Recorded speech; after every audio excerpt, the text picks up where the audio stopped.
Hi, I'm Nasif Zaman. I'm a postdoctoral researcher here at Smith-Kettlewell Eye Research Institute under the mentorship of Dr. James Coughlin.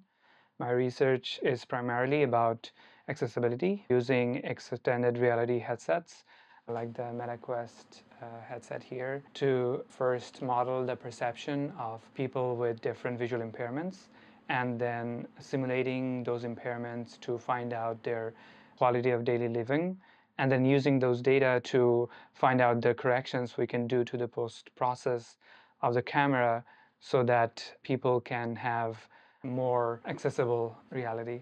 My research is primarily about using extended reality headsets like the MetaQuest 3 headset here to first model the visual perception of people with different visual impairments, then simulating the visual impairments to find out the quality of daily living, and then using those two data to find out the best corrections that we can introduce to the headset so that they have better access to reality information.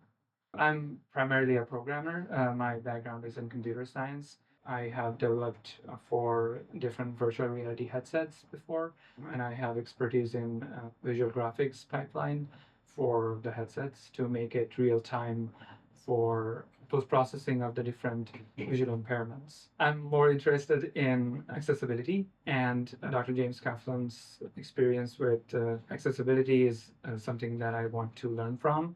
And also, lots of researchers here have more the visual science perspective of everything that I lack. So I generally have them to advise me, and I can program. So I can basically bring their ideas to life.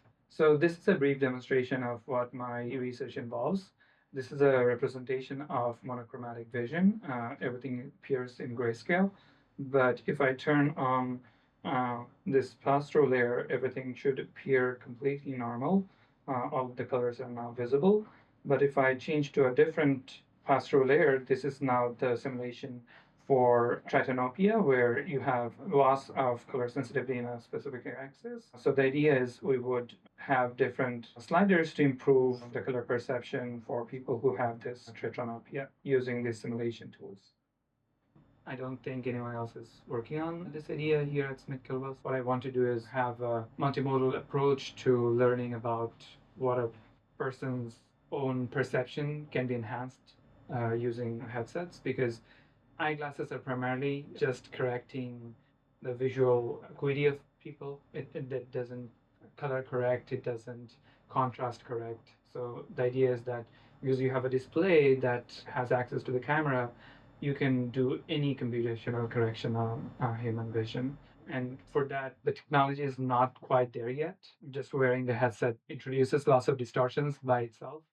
So the idea is that it would primarily help who have a profound visual distortion, profound contrast loss or color loss, but won't help people with minor visual impairment. But as headsets get more and more developed, the same framework can be utilized for any minor visual impairment to enhance more stylized access or more customized access to reality in whatever way you want.